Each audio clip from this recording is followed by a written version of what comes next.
ikaze ku Ruhimbi podcast turabashimiye mwese njyewe uri hano nitwa Yvette ariko ntabwo ndi njyenyine ubu twagiye mu kirwa ahantu Matalmo twagiye mu kirwa cy'Ubufaransa ndi kumwe n'umutumirwa wacu ndaza kumubabwiraho n'umumama n'umubyeyi n'umusista kuri bamwe n'umu grande sœur kuri bamwe kandi akunda guteka n'umutetsi pas n'importe qui umutetsi ubirimo neza Marabyigiye Marie-Paul turakwakiriye kuri Ruhimbi podcast urakoze njye nkunda ko banyita Minganzima.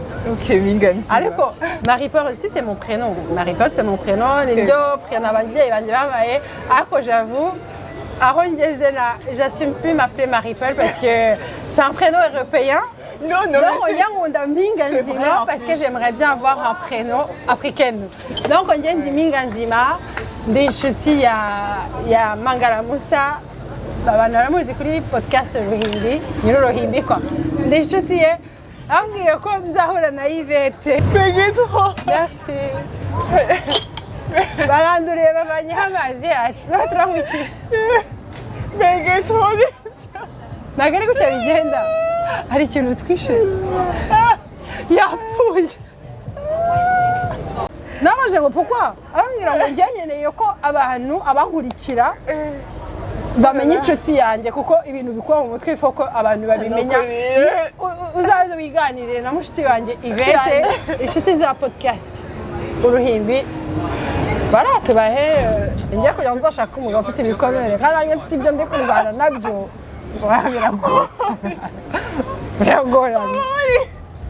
Non, moi je suis persuadée que umuntu agomba kwimenya akiha ibi urukundo akaba zen ubundi igihe cyagera uwo mwana niba amushaka akamubyara ariko atakuvuga ngo umwana aje gukompleta le vide ou aje kuzuza icyo ubura muri wo. En fait no kubyara ndabyaye nkiri muto mais j'ai pas décidé yo kubyara un peu genre en mode ah bah tiens je vais être maman. C'est pas quelque chose que j'ai choisi. Bon ok, je sais pas niba wenda ari ikintu biri bumarira abantu mais attends, je te jure, ngenda bivuga assez ouvertement que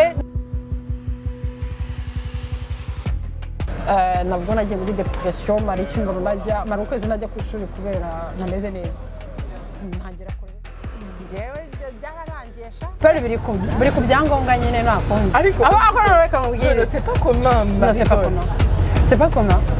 Mais Marie-Paul, c'est un prénom composé. Marie et Paul. Narebye hanjye nyavuga ati uriya mama wanjye ambyaye yarandeye yavuga ati ngiye kumwita yari umusirimu. yari umusirimu. Oya kuko Marie-Paul uvuge kuva Marie-Jeanne, Marie-José. C'est rare Marie-Paul. Et il y a Marie-Claude aussi, ça existe beaucoup. Les Marie-Claude zirahaba nyinshi cyane ariko Marie-Paul c'est rare. Marie-Claude ntawe ba. Ah ouais? Iwacu ntawe. Nta Marie-Paul nta Marie-Claude. Si. Jenny muri primaire ahantu nize twari dufite Marie-Claude.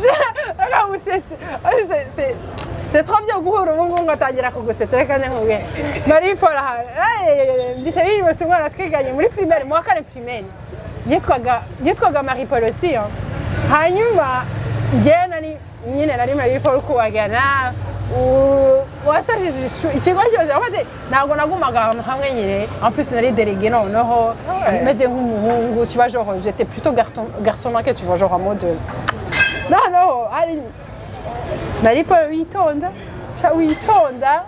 utajya uvuga mu ishuri w'umuhanga ariko shaho ndabyibuka ariko kubera ubusazi bwanjye n'amahane nagiraga nari narategetse abantu bose kumwita Marie-Paul la pirate.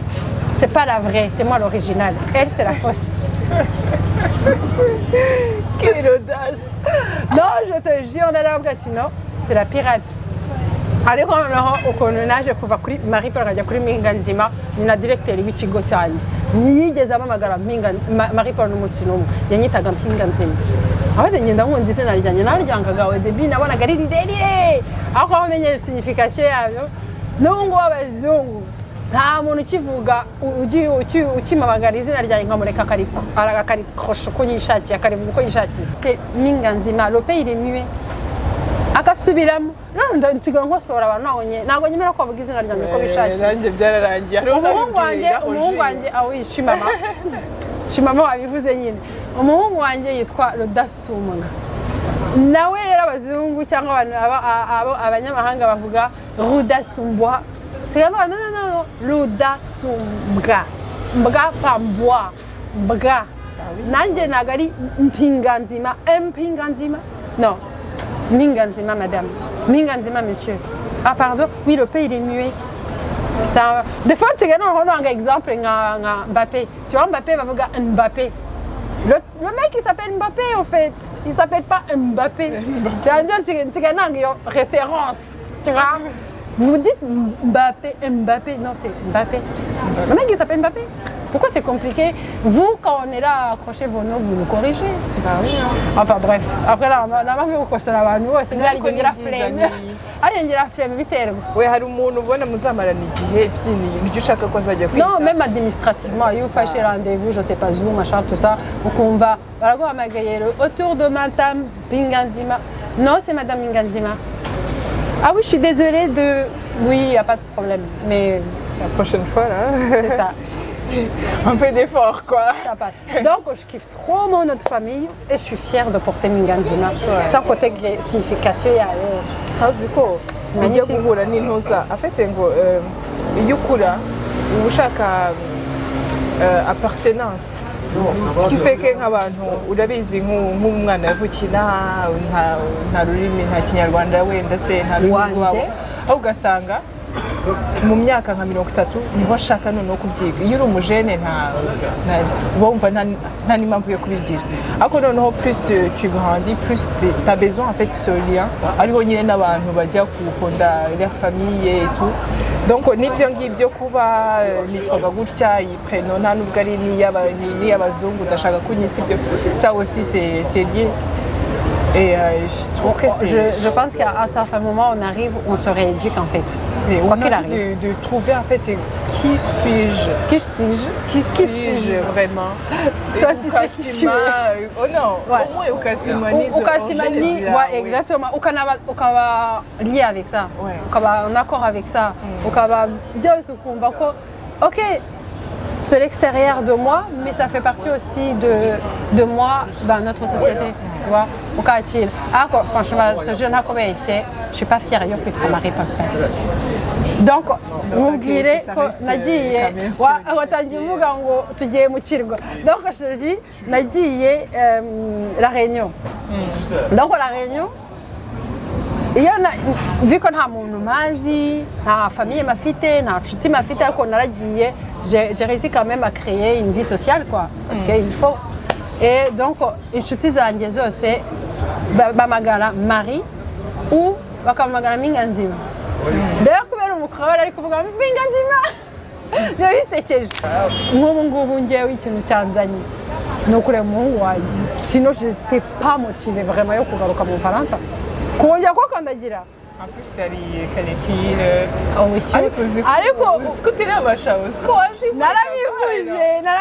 Ndaje mbazanira imvura parce que abantu nababwira ati ndaje mbazanira imvura kuko kuba nahagera hameze neza nukuri uzi ko j'avais peur même kanikira nayo ndumva njyewe ariko nyine la Réunion nyine tureba amakuru nyine kanikira ibamereye nabi njye kuba nahagera hameze neza ariko naje ariyo nshaka kubera ko la Réunion à cette époque là à cette période là et umukonje bamereye nabi hariya bamara amezi abiri n'ubukonje ntabwo ari nk'ubwinaha ariko c'est pas agréable non plus njye ntabwo nkunda ubukonje cyane nkunda chaleur ndeka mubwiza ukuri bari kuri inde kanikire koko nanjye urumva njye ndi mukonje ariva kabisa njye no kuzuba ndifubika nanjye ndifubika ariko kanikire aho yaziye bani choisi iki kintu kiyo siko ntabwo niturije yes Chris yewe nipanika irabyumva je risque de me faire piquer pour rien kuyimvanyeho yari ndiho none ariturije kiswe ubu n'ibibazo by'ubuzima ni ukubijera je te jure mbere yo kuva mu Faransa ajya kwiyonsera la Réunion j'étais du genre c'était réglé. Hein. Tu sais, j'étais cadrée, si c'est l'heure, c'est l'heure. Demande à Moussa. Non, non, Moussa. Nasokanaga n'umuhungu twigeze gufana yuko yakerewe 5 minutes. 5 minutes à la gare. On a fait une soirée, j'ai fait comme s'il n'était même pas là. Juste parce qu'il a tiré 5 minutes. Non, j'étais allez, on a un zen, n'a pas improvisé. Enfin, n'a pas planifié. On a improvisé à 100% maintenant. Après, les gars, l'être humain il fait pour planifier des choses. Parce que de toute façon, il y a des gens c'est pas tous les jours que tu planifies quelque chose, que tu arrives à le faire. Tu peux te réveiller mais malade. Ça m'allait bien un peu. En fait, je savais même ce que je voulais faire à mes 30 ans. Je me disais, à 30 ans, il se passera ci, il se passera ça. Et dans ma tête, il fallait que ça se passe comme ça. Ouais. Et en fait, oui, on a compté qu'on va déçu, il travaille. On va la paix. On a mis la caille, la tienne. Comment tu continues, c'est zéro, il pression en fait. Alors, on a planning, on a Ouais. Je sais que yo planifie ikintu ntikigerweho pour l'achat prise ngo mve noneho maintenant c'est comme ça, on doit accepter que c'est comme ça, c'est non yo utari wenyine, genre quand vous êtes à deux ou dans mon cas j'ai un enfant depuis maintenant 18 ans presque. Donc, j'ai toujours planifié ma vie en fonction de lui. Donc, je faisais ci en fonction de ça, de lui, je faisais cela en fonction de lui.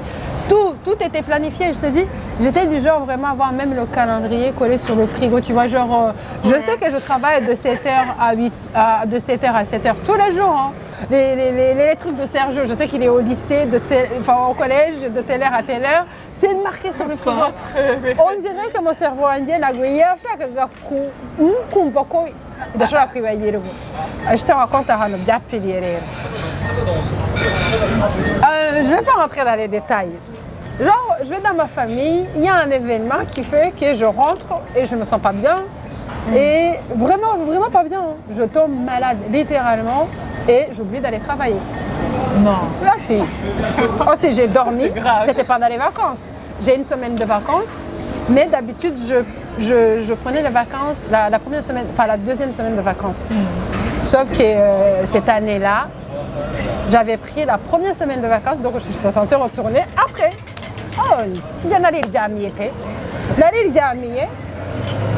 La maman avec qui je travaillais, alors elle m'a dit, Marie-Paul, vous êtes où? Bah, chez moi. Pourquoi?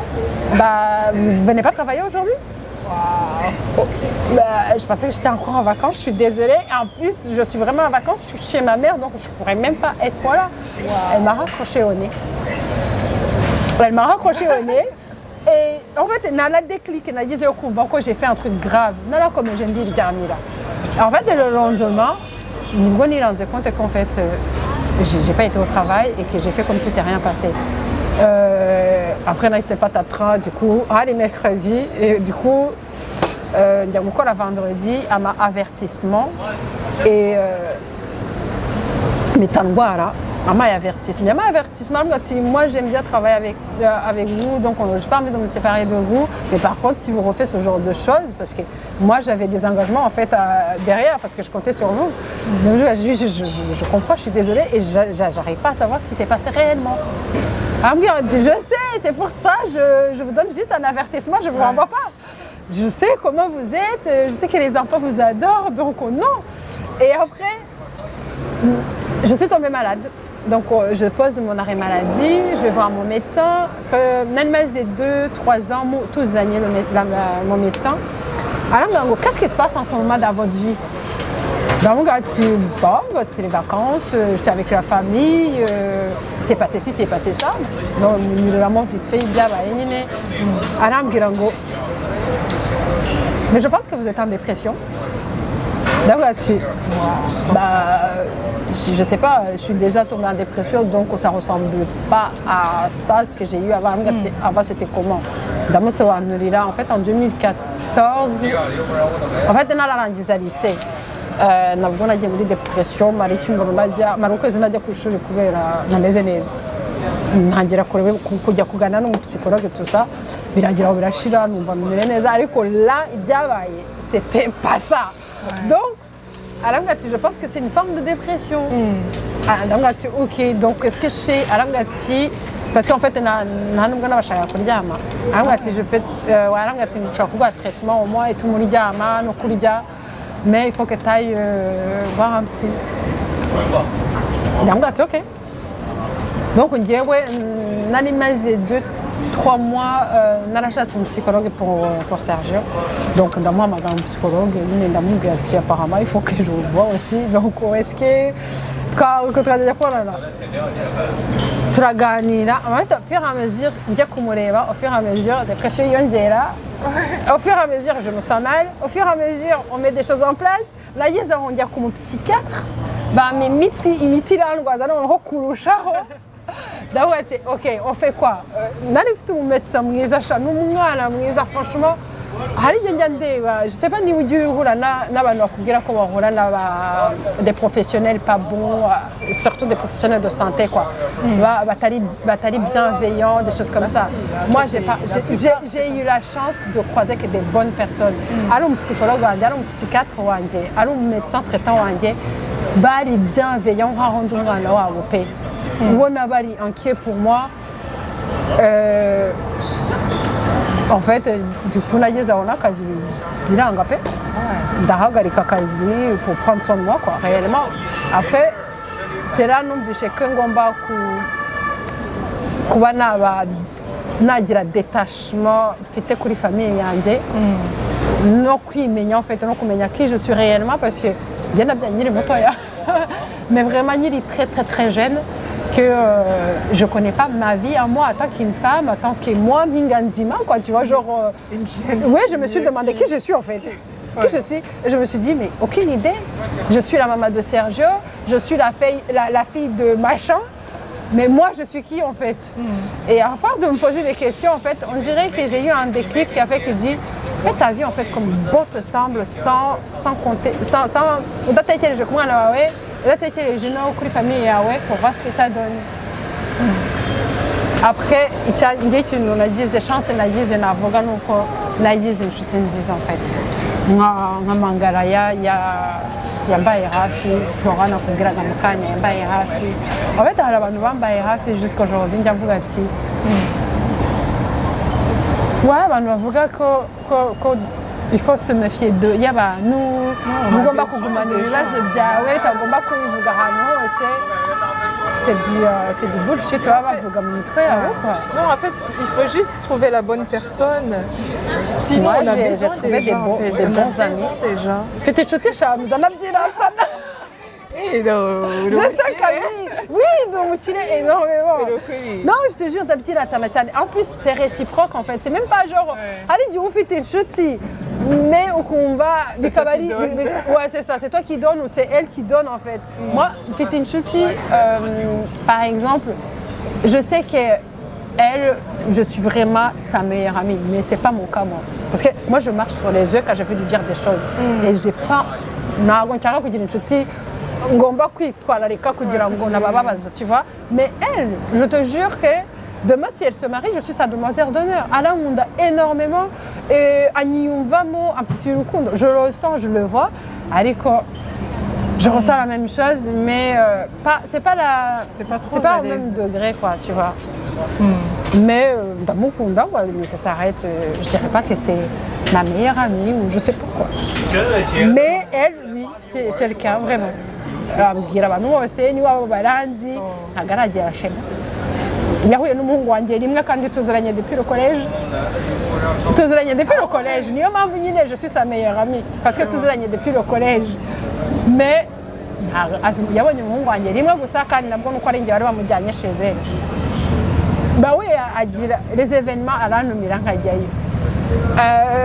Mais njye ntabwo ntekereza kumutumira. Mais après Aline Ozala, hari les amis de passage en fait qui sont là pour ouais, mais comment t'expliques qu'elle en partant nk'inshuti ye vraiment sa meilleure amie iyo agize ikibazo aramamagara iyo agize la moindre chose elle partage avec moi mais Ça, les dieux quoi par peur de se trouver tout seul, par c'est peur de se possible. trouver seul, et puis tu essaies de t'attacher à quelqu'un alors que tu vois déjà qu'elle n'est pas là pour toi.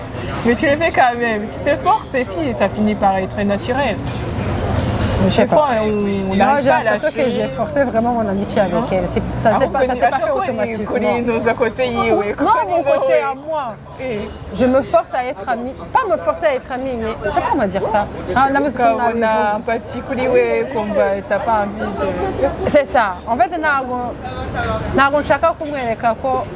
c'est pas, on n'est pas au même niveau. Notre amitié n'est pas au même niveau. Quoi. Donc en fait, comme ça, tu vois.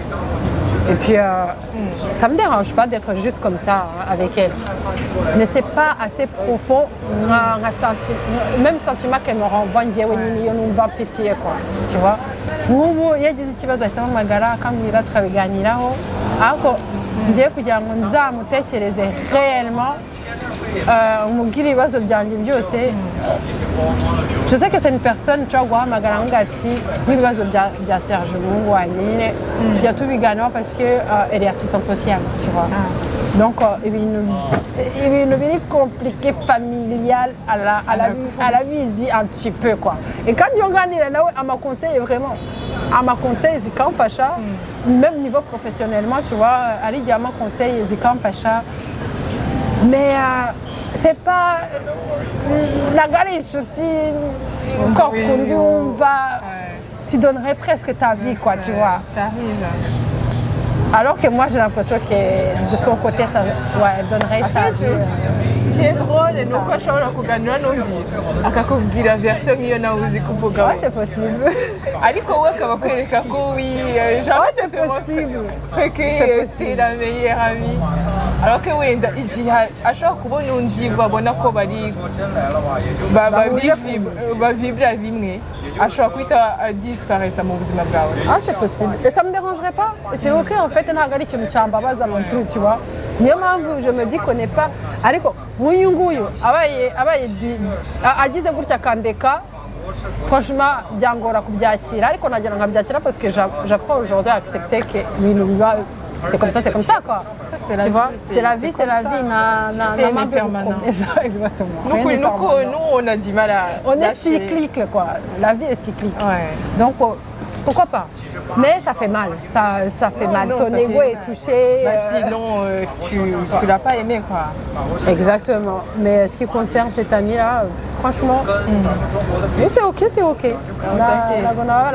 Plus que ça. Non, elle dit 100 ans qu'il dit c'est possible, c'est possible. Juste une question du temps et enfin bref, c'est ça la vie. Ah non, c'est drôle. c'est drôle. Quoi. Donc, inshuti mbona ntabwo biri permanent. Faut pas se prendre trop la tête. Est-ce qu'à abantu muhura gutyo la vie t'offre comme ça parce que tu traverses wenda mu gihe kiri compliqué hari umuntu kabisa aho ngaho ugomba kuguhereza icyo ukeneye byose byarangira se uwo muntu uramubuze cyangwa se nta contact mugifitanye kandi nta n'umwe wabidesize nta n'umwe wadafashe iyo décision Bonnie, ça fait mal. Quoi, accepter si ça fait mal. Ça fait mal. Ça fait mal. On apprend à le digérer, franchement. Mais non, ça vaut le coup. Oui. Oui, là je suis d'accord avec toi.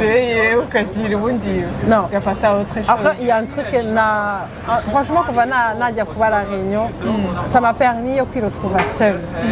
Et j'ai l'impression qu'en fait, notre société, notre environnement, cyangwa culture zacu ntabwo zitwigisha yo kwikunda yo kwimenya yo kumenya kiyone ibintu ukeneye no kubyiha surtout kwiha nk'urukundo rero ugashaka ko umuntu agukunda kandi utikunda ni mu nshuti muri relation izo arizo zose en fait njye niko mbibona yaba ari relation familiale yaba ari relation amoureuse yaba ari relation amicale cyane cyane relation amicale tu vois ni ikintu kiri assez profond parce que ni umuntu muhura comme ça dans la vie nk'uko uhura n'igiti hari igihe ukireba ukakibazaho ariko hari igihe ukireba ukikomereza cyangwa iyo ureba ibicu biri guhita nyine ko sigaye mfata ubuzima iyo ureba ibicu biri guhita hari igihe ubyibazaho ariko hari igihe ubireba ntunabitekerezeho ukabibona gutya komisa mbamye ni gutya nsigaye mfata ubuzima njyewe icy'ingenzi ni uko je suis moi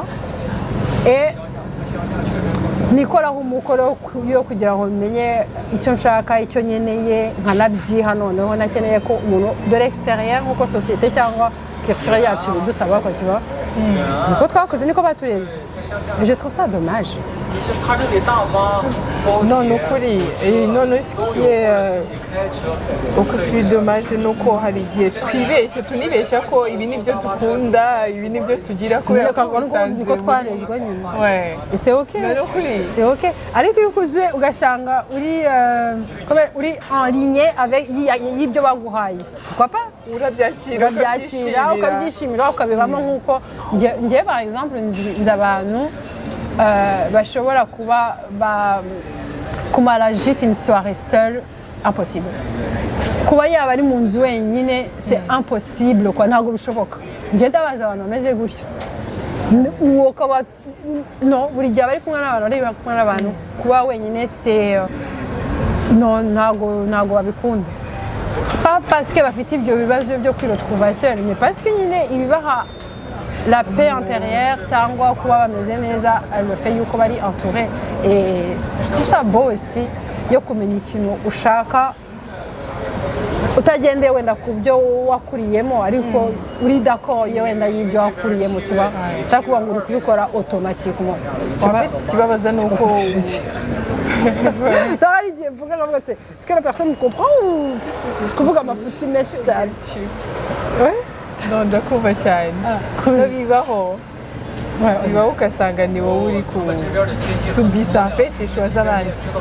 C'est ce que je te disais depuis le début, moi j'ai pas décidé nta choix nafashe décision yo kuvuga ati mvuye mu Rwanda ngiye mu Bufaransa ntayo choix ntabwo nayifashe ari nyiri umwana niyo twabageze hano ejo bundi ngira gutya ndarwara sans raison apparente atari kuvuga ngo nagize accident cyangwa narwaye indwara réellement ituma mba hospitalisé nkajya ku miti tout ça nubwo depression en vrai tutayivugaho cyane ni société africaine aho ari ikintu kiragukubita ni indwara nyandwara réellement cyane ouais ni indwara nyandwara ifite forme en fait ifite forme zitandukanye ku buryo ngubwo kumva t'as pas envie de faire les choses tu sais que c'est important mais t'as pas la force t'as pas la motivation n'ibyo ngibyo ugasanga ukumva ni uraprocrastina alors que donc c'est pas ça le problème.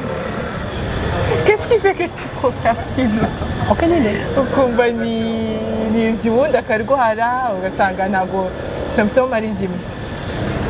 Et puis hari no kumva ati c'est la honte mugenzi wanjye niyumva njyewe njya hariya hantu agatekereza iki ngenda kuba ati kuva nagera la réunion hari ibintu je te jure ngifuriza abantu bose nkunda aujourd'hui de kwiga kutita ku bintu abantu batekereza non je te jure parce que icyo utekereza ntago ari njye ni ukuntu ubona ibintu bituma unekereza uko unekereza cyangwa umbona uko umbona en fait naje kwiranda ko ndiko ibibazo by'abantu ukunda hari igihe biba bikuzaho automatiquement kubera ko niba ushaka kubafasha kandi birakwafekta nawe physiquement émotionnellement birakwafekta automatiquement nta contrôle ubifiteho ibyo ndi kwiga rero kubirwanya ntabwo biraza ariko ni byiza ni byiza niba buri muntu wese yashoboraga kugira des fois on vit au-dessus de nos moyens émotionnellement ouais émotionnellement tuba ni kuri kwankesa ibaze nk'umusi aramutse yankesheje ibintu byose akabinakera yataha ntabwo byaba abikora ntabwo tugomba kubwira inshuti zacu ntizikarebye njye ariko nyamashimira noja Yvette ni ukuri ko imana njye hari igihe mbahamagara hamwe ati franchement j'ai bouffé énergie zanyu merci mwarakoze pe énergie zanyu ntabwo ni franchement nararwaye mera nawe kuko ntabwo nigeze nisanta seul nicyo kintu cyamfashije njyewe mu gukira ubwo nagize inshuti ziri bienveillant donc navuze ati ok des choses qui arrivent en fait njyewe nagize inshuti yaje gukora isuku iwanjye byananiye kubyuka ngo nkore isuku iraza ikora isuku pe arasasa njyana muri dushe byari byarananiye. Ah oui, si, nagize période, j'étais ICSM, des fois tu as honte, quoi, comme si c'est pas. Ça ne devrait pas arriver, quoi. Les honte, jusqu'à ce que au Muhungu Wange, donc à l'époque, il a quoi, 13 ans, 14 ans. Du coup, Florent a coupé la gare, il m'a dit écoute, je ne sais pas quoi faire avec maman, on fait quoi? Undi ahita afata train aba muri Paris, j'habite à Amiens, ahita aza, je suis pas au courant, ndaryamye ndi mu buriri, j'arrive pas à bouger depuis une semaine presque. No koga, no kurya, rien du tout. Ikintunze ni ukurira, kuganira de temps en temps nabo numva nshaka kuganira nabo, ari igihe nageze mu mvanaho na telefone bakanshaka bakambura, ngiye kubona mbona Flora araje. Bah, mode, qu'est-ce que tu fais ici? Arandeba, nawe buri icyo akora, ngiye kubona mbona atangiye gukora isuku mu nzu ahantu hose. Ndavuga ok, arambwira ati écoute, ngwino ujya gufasha koga franchement, kubera ko ngiye en fait imbere y'abantu bakuru, des adultes. Ajya mvuga les adultes ukagira ngo ndorohinja njyewe. Bon bref, devant y'abantu bakuru en fait m'en fous, tu vois. Nta kintu mba nitayeho, akenshi nyine ubwo wifata uko biri c'est ok, ariko iyo imbere mbona umwana c'est ça nicyo kijya kindya kuko j'ai pas réussi yo kugira iyo courage ku mwana wanjye. Ariko Flora afite umuhungu à l'époque, du coup son fils a 1 an et demi et moi je kiffe les enfants quoi. Nagize force kujya muri douche kugira ngo mbashe gukina nawe. Ouais, mais vraiment donc yaraje ndavuga ati ok, mfite inshuti nzima en fait. Yaraje et puis biraruhura en fait kumva ko ufite umuntu quelque part, ouais, gutraversa mu ukumva ugusutana nta jugement. Ouais, surtout jugement en fait nicyo kibazo kuko utagira ubwoba ko ya honte quoi.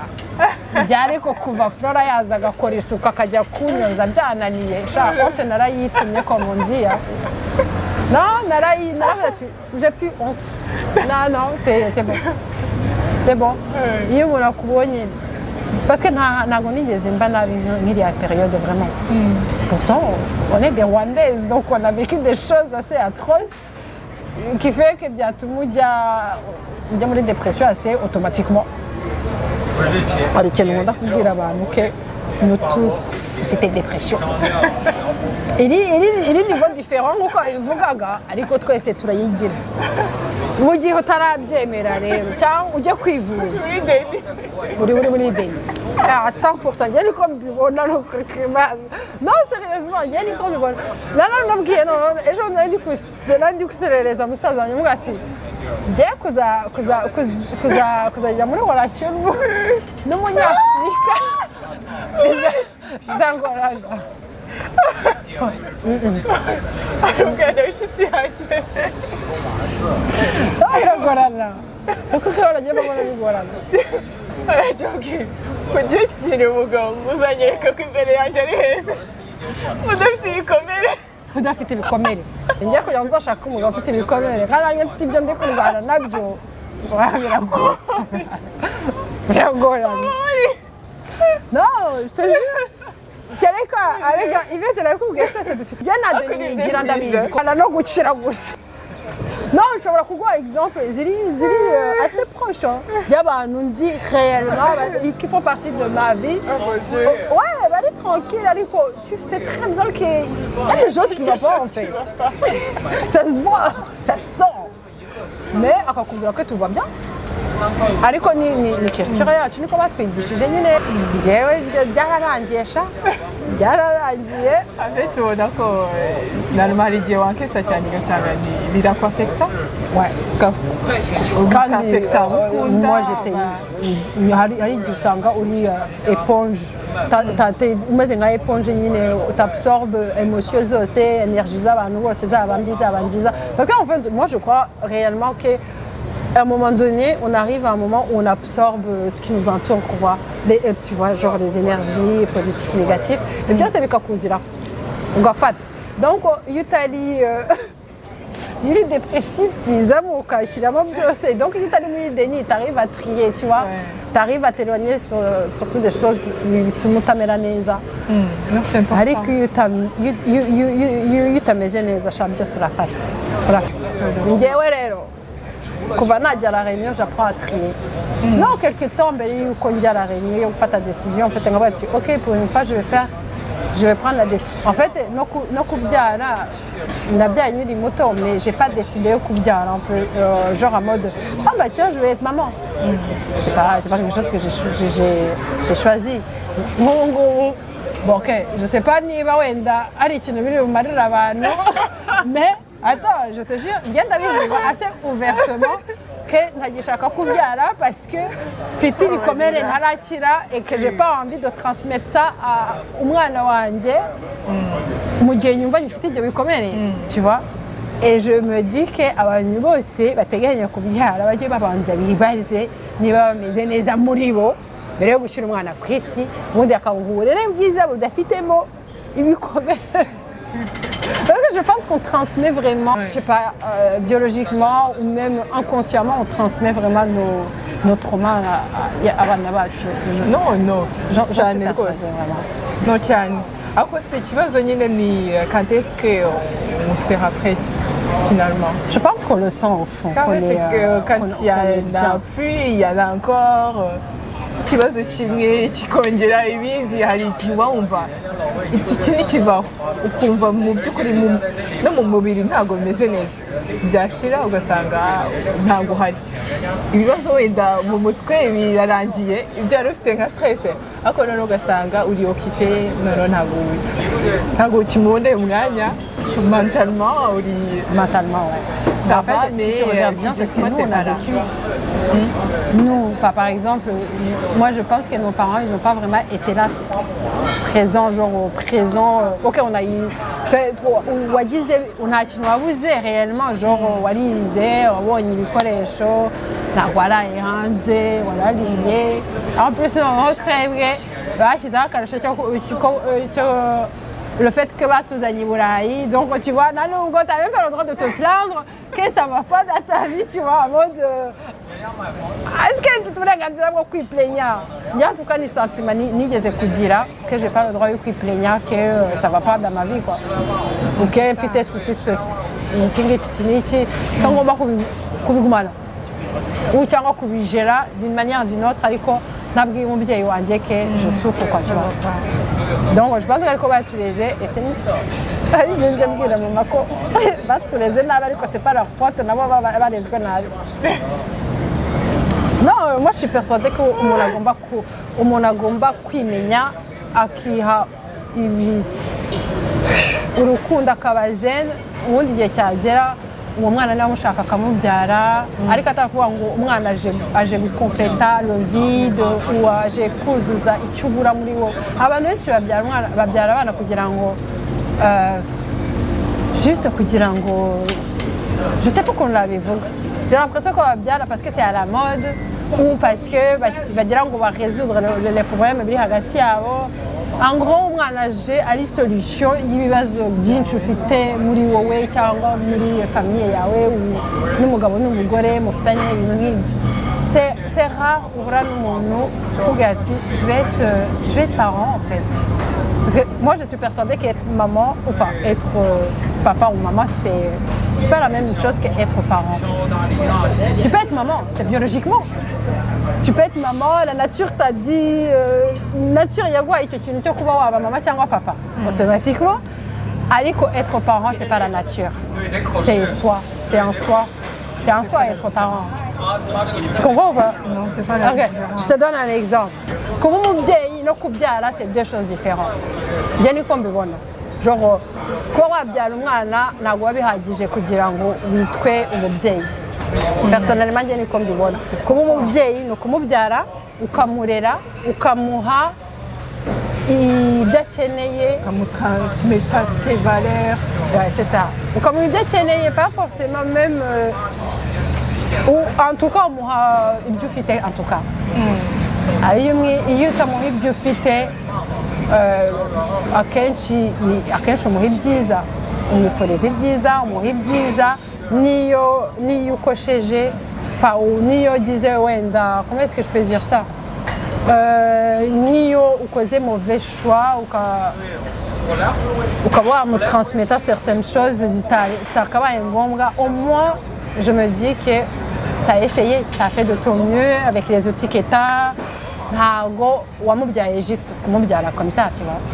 Hari igihe umubyara kamubyara nyine umwana akirera hari abana bireze ariko nanjye mvuga ko nubwo bandeze aujourd'hui ndi kwirera à nouveau. Non, je me rééduque à nouveau, je te jure nakubeshye. Mais c'est pas une mauvaise chose non plus. Non, c'est pas une mauvaise chose yo kugera à un certain moment ugatangira kwipoza des questions, voilà.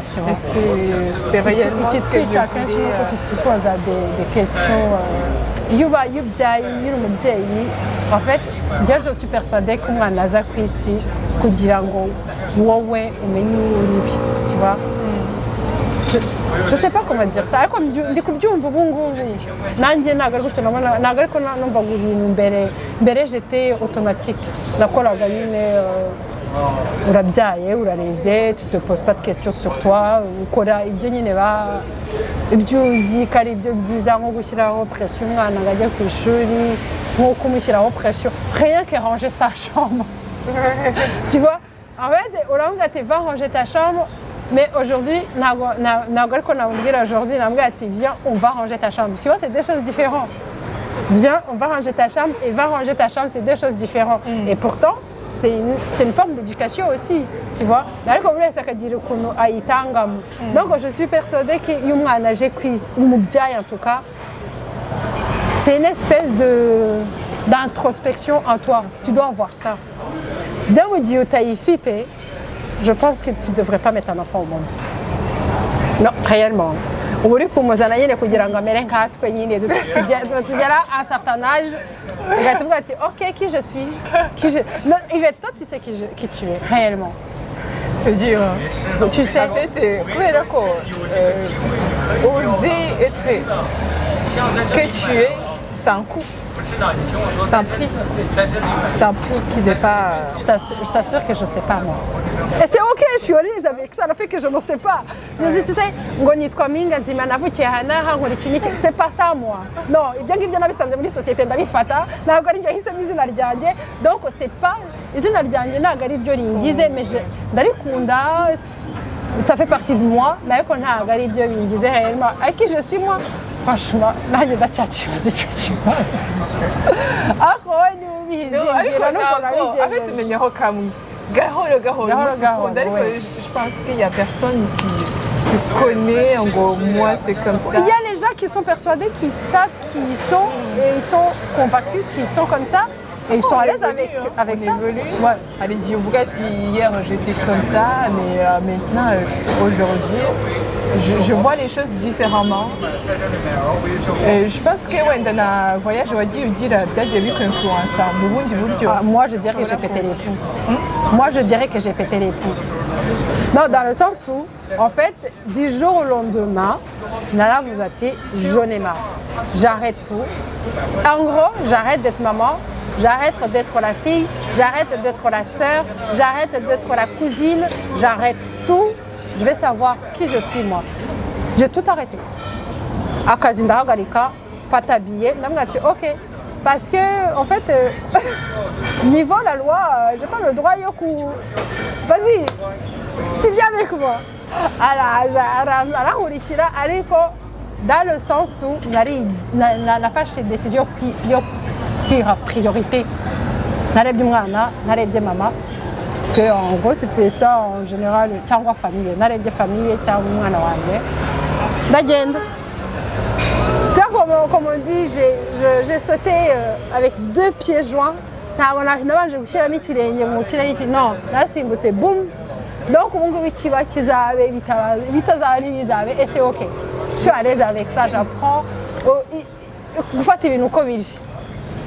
gufata ibintu uko biri nabahaye détendu et jusqu'aujourd'hui je Non, en fait, ça me fait penser igitabo kimwe cy'umutipe en fait yakoze yumvaga nyine succès agomba kuba je pense que nawe wenda ashobora kuba yari organisé gutya bati ngiye nko mu myaka ingahe ngomba kuba ngeze kuri iyi. Oh, j'étais ça. Ouais. Noneho rero umutipe we urumva yakoze politike kandi nyine byari bigoye puis ararangiza nyine agira akazi en fait abona rêve yashakaga kugira yazigezeho yabigezeho ariko noneho kisike bizana nuko yumvishe noneho vida biri kuza yajya ku kazi yareba noneho ibyo ari gukora akabona message kandi ari byashaka na sens bifite atangira kumenya est-ce que vraiment l'homme est fait pour travailler niho yanditse nyine igitabo ngo l'homme et le travail l'homme n'est pas fait pour travailler il est fait pour vivre aimer partager. Alors, Daska, moi, tu me mets d'après toi, c'est quoi vivre alors? En fait, non, c'est une très belle question que je n'ai pas la réponse. Ariko, en vrai, kuri jewe kubaho ni ikintu nuko observa. C'est joli en fait, t'es tresse. Pardon. Pardon, excuse-moi, vas-y. Mais c'est très beau. Merci. Non, ça te va bien. Voilà. Non pas pour juste apprécier, tu vois là, tu regardes et tu observes et tu apprécies, tu fais ce que tu peux faire et puis de toute façon il y aura des moyens de s'en sortir. Nibali ikibazo n'ubundi uzakivamo ikitakwishe kizatuma avancer. Donc on ne doit pas, tu continues à avancer comme ça. Même si rimwe na rimwe hari ibibazo bibaho ugasanga nawe uribuze ariko il faut que je lis icyo gitabo. Il y a la lumière. Il faut que je lis icyo gitabo wasomye. Donc d'après lui c'est quoi la vie alors? Non, la vie ni ukubona équilibre en fait muri byose. Travailler c'est une nécessité. C'est une nécessité dans notre société. Oui. En tant qu'être si le travail te définit toi. Non, c'est pas une vie. T'as raté. Oui. C'est pas une vie. Iyo utangiye kwiasosiya n'akazi kawe j'aime bien abafaransa ukuntu bavuga ngo métro boulot dodo.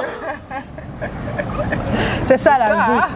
Non, c'est ça la vie abafaransa, métro boulot dodo. C'est la réalité. C'est la réalité, la vie sociale, mais c'est pas une vie. Ouais, c'est pas la vie. Il faut séparer le fait de vivre et le fait de vivre d'une vie société yacu quoi. No d'après nuko nyine nimba toya abantu bagira baba depressive igenda yiyongera ntago mbihesha nabibayemo na honte nyigira yabyo et j'ai l'impression qu'en parler bishobora no gufasha n'abandi bantu yo kumva ko c'est des choses qui arrivent. Par exemple, njyewe hari nk'igitabo cyamfashije en plus Mangara yambwiye ko yagisomye nawe igitabo cyitwa les 5 blessures de l'âme qui nous empêchent d'être nous-mêmes. En fait, njye nagifashe nka Bibiliya. Abantu benshi ku isi igitabo basomye ni Bibiliya. N'umuturage wo mu cyaro mu Rwanda wiga gusoma asoma Bibiliya. None atanayisomye arayumva. Cyangwa hari umuntu uyimusomera aba yize en tout cas. Njye kira gitabo cyambereye Bible, pas forcément yuko je suis d'accord avec tout ce qu'elle dit, mais je pioche en fait ibintu bimfasha au quotidien kugira ngo mbashe gukira. Je te jure, njye kira gitabo naragisomye. Ubwa mbere numvaga ari kuvuga wese ni wowe yaskanye. Non, hari ibintu yavugaga ngavuga ati la vache. Oui, c'est moi, réellement. Wagira ngo yaravugaga nanana, ngavuga ati OK. Non, c'est fou. Donc Ok, donc il y a certaines choses que j'ai mis en place par rapport à ce livre, par rapport à ma vie à moi. Donc oui, quand en plus yashyizeho ngo hari plus de 500 000 millions de personnes bakize grâce ou qui ont réussi à changer leur vie ou à voir la vie d'une autre façon ou à vivre autrement. Kubera we quoi, ouais. grâce à son livre. Non, nukuri. Donc, franchement, ivuga ibintu ko biri nukuri. Non, njyewe narebye avec kuva ku cyambere kujya ku cyambere c'est pas possible. En plus, il y a combien de c'est vérité. Donc ça ça aide va aussi qu'on a un vocabulaire. Kuvuga ibintu nabyo hari igihe biba en lien avec ce que tu vis. Ce que tu vis réellement. Le vocabulaire. Attends, avuga vocabulaire, physiquement, les maladies. Avuga ibintu byinshi cyane. Na le fait yuko nkawe nshobora guhura nawe ubundi ngatangira je kwiyumanganya. Genre non, nabibwiye umusore ngo ati njye nimura nta mukobwa sinyisanta à l'aise. Je suis désolée yo kuguteguza mais ndahita nigendera.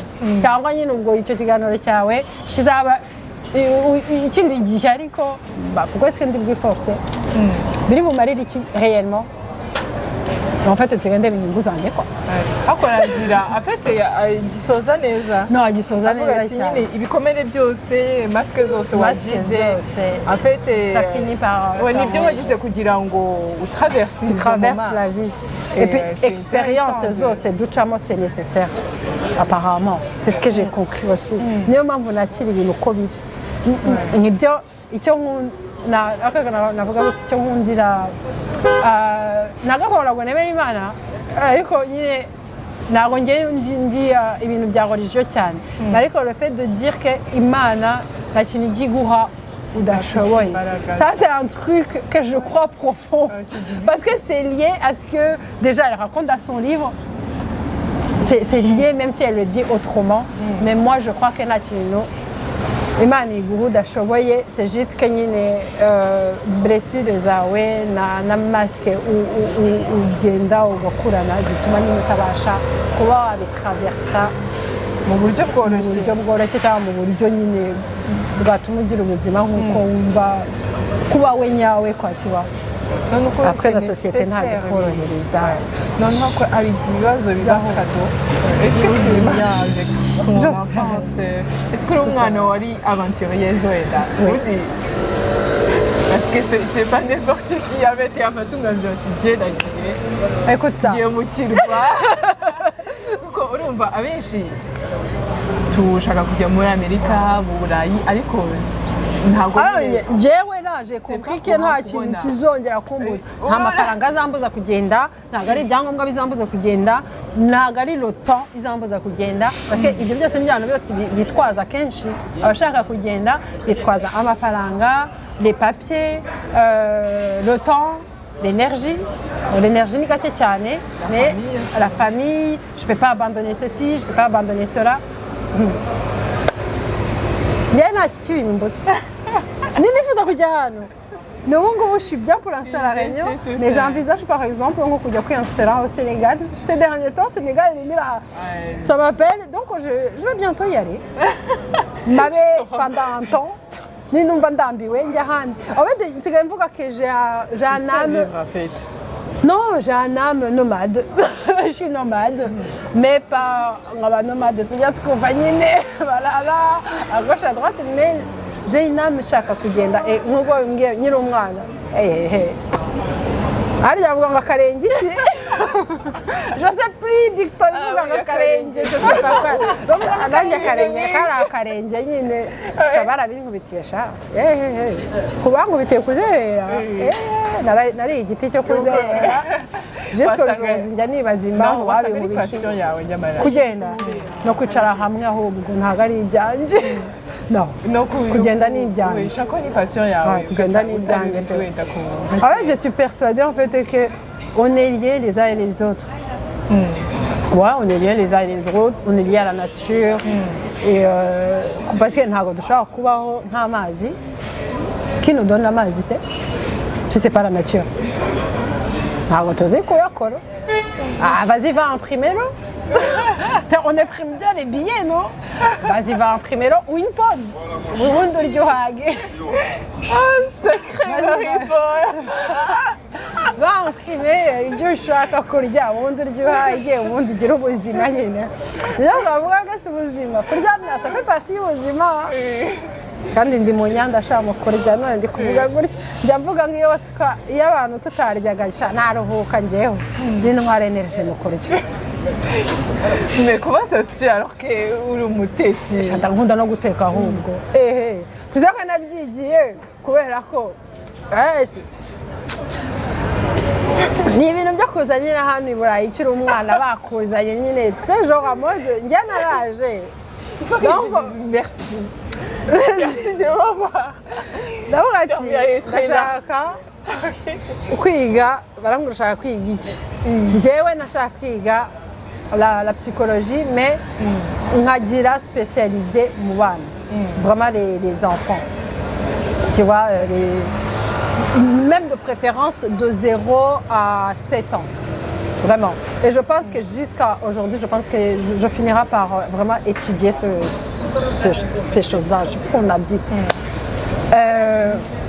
mageze en fait banciye intege ndi umwana mvuye muri Afurika je connais pas le système y'abafaransa banciye intege mu guhitamo barambwira ati none se ukunda gukora iki kindi parce que ibintu bya psychologie birakomplitse faut vraiment kuba ufite amanota irréprochable uburi quoi tu vois non bintera ubwoba njyewe igifaransa cyinshi et en plus de ça en fait à l'époque njye nkiri umwana kubera ukuntu nakuze je savais pas vraiment dire ibyo nkeneye n'ibyo nshaka niyo mpamvu j'arrive aujourd'hui à comprendre mon fils et que je me dis nkamwibutsa ko je suis là pour lui faut kabyumva mu mutwe ku buryo nagira déclic azasaba aide à sa maman quoi tu vois donc njyewe nta déclic nari mfite nta n'umuntu wambwiraga je suis là pour toi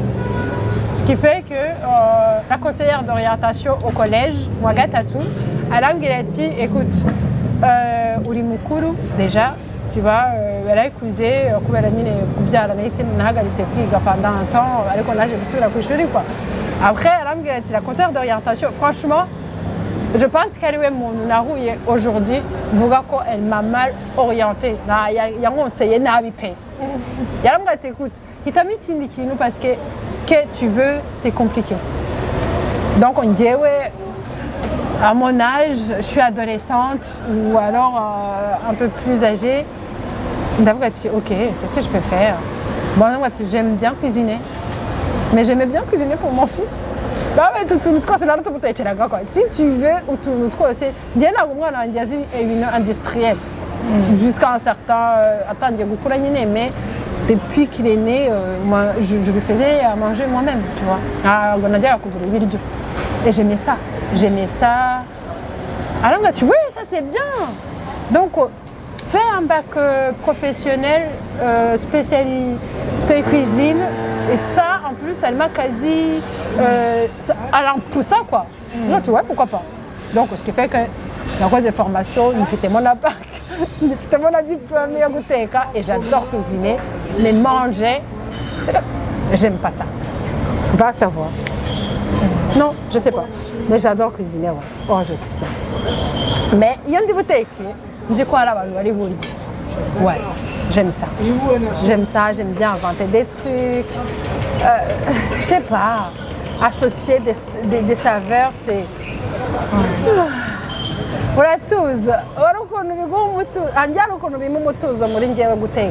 vraiment parce que je suis focalisée en fait j'arrive à visualiser nkabibona personnellement nkuko ndi kubona iki kirahure cyashizemo coca nkuko ndi kukibona tu vois j'arrive à visualiser y'ibyo ndi buteke icyo biri buvemo quoi là umaye ibirayi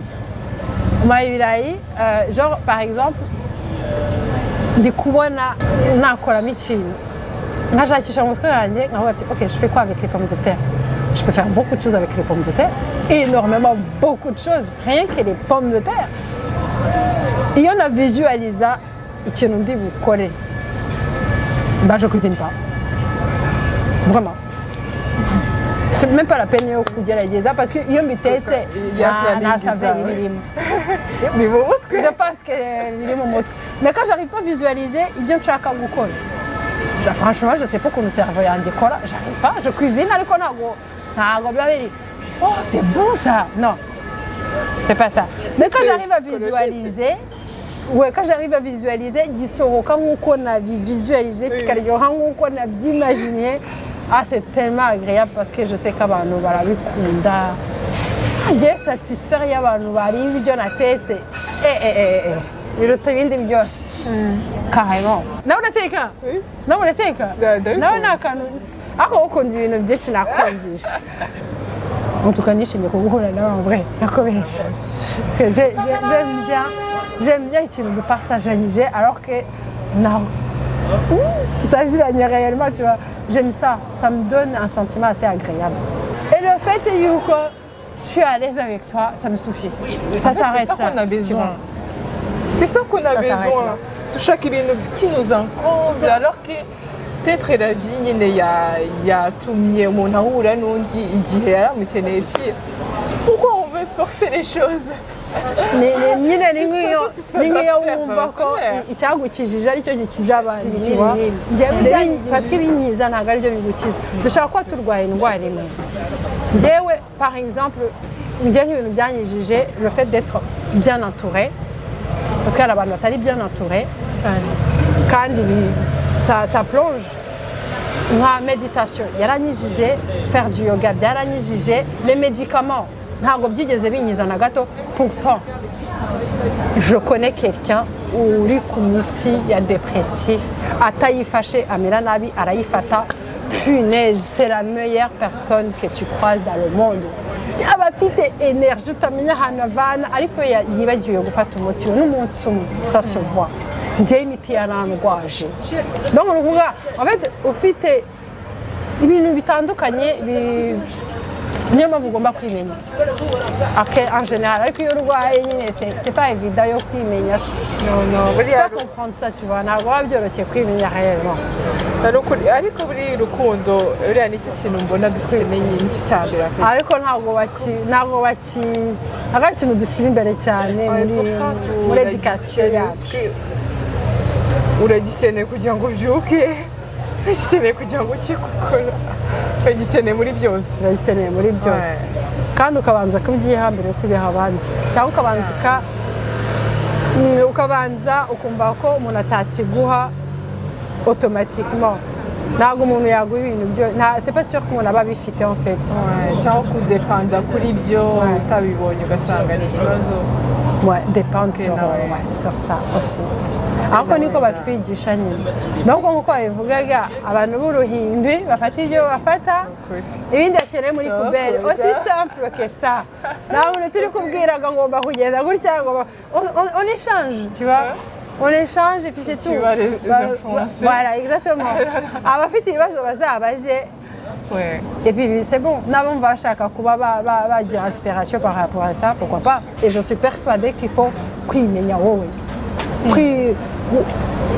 Kumenya icyo ushaka, ikikugwa neza. Mais gute wimenye utafashe nk'icyo gihe kuko ntabwo ari bibaza ko ntabwo mbizi. Franchement ntabwo mbizi. Ngenda kuvuga ati ikintu cyatumye ngira déclic yo kumva ko je dois prendre soin de moi, je dois m'aimer.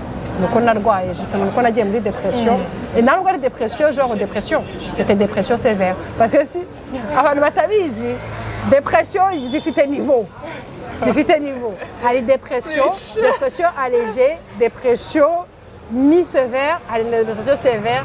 Njye nageze kuri yindi nyine ngomba kujya ku psychiatre akampa imiti. Non, psychiatre byaranze nawe kuganira nawe n'aba professionnels bari bienveillante. Yarambwiye ati en fait wowe il faut que duhagarike imiti, mais en revanche il faut kumbwira ikintu gituma cyagufasha vraiment au moins kuryama no kurya, parce que sans ça tu es un mort vivante en fait. Ntabwo uzabaho. D'abord j'en sais rien. Après j'ai ma petite sœur. Des fois j'ai l'impression que c'est elle ma grande sœur.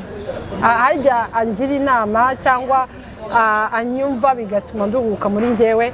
Arambwira ati écoute, essaye d'aller voir un hypnothérapeute. J'ai essayé. En fait, il faut y aller en sachant que ni outil ntabwo ari solution, ni outil ugiye gufata kugira ngo ubashe kuba wava kuri etape ukajya ku yindi par rapport y'ukuntu ushaka kumera muri wowe. njye en fait byaramfashije kujya kureba umu hypnothérapeute nabikubwiye ati bon entourage yaramfashije kujya kureba mu psychologue byaramfashije mais l'hypnose yaramfashije énormément mais attends l'hypnothérapeute yaramfashije énormément est-ce que nka mbere est-ce que wabashije kuba hypnotisé non cyangwa en fait mwaraganiriye mugira ibyo nibuka parce que ça fait quand même 2 ans 3 ans je dirais 2024 nibwo nahagaritse ariko nagize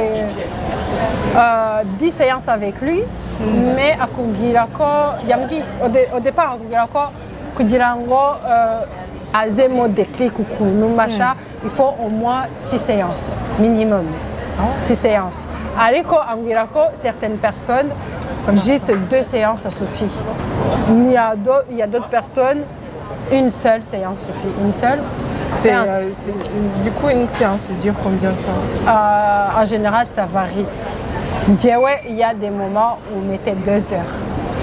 En fait, non, yari yarabaye twakoraga séance y'iminota 15 minutes ariko afite ya côté ya psychologue aussi donc twaraganiraga tu vois tukaganira pardon excuse-moi aho uko nisanta icyo gihe nyine uko nisantaga akambwira ati en ce moment c'est comment kurya kubyuka tukaganira mais na différence y'umu hypnothérapeute n'umu psychologue cyangwa psychiatre c'est que un psychiatre waguha imiti nta nubwo aba ashaka kumenya icyo urwaye en général hanyuma psychologue we aba ashaka kumenya pourquoi urwaye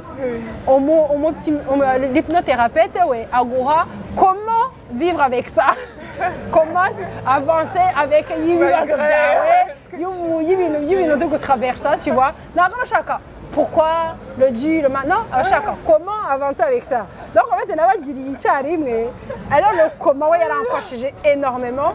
Et le pourquoi, il a empêché mais vivre avec l'hypnothérapeute, je ne vais pas trouver une solution pour toi. Je vais juste t'aider à avancer avec et en fait,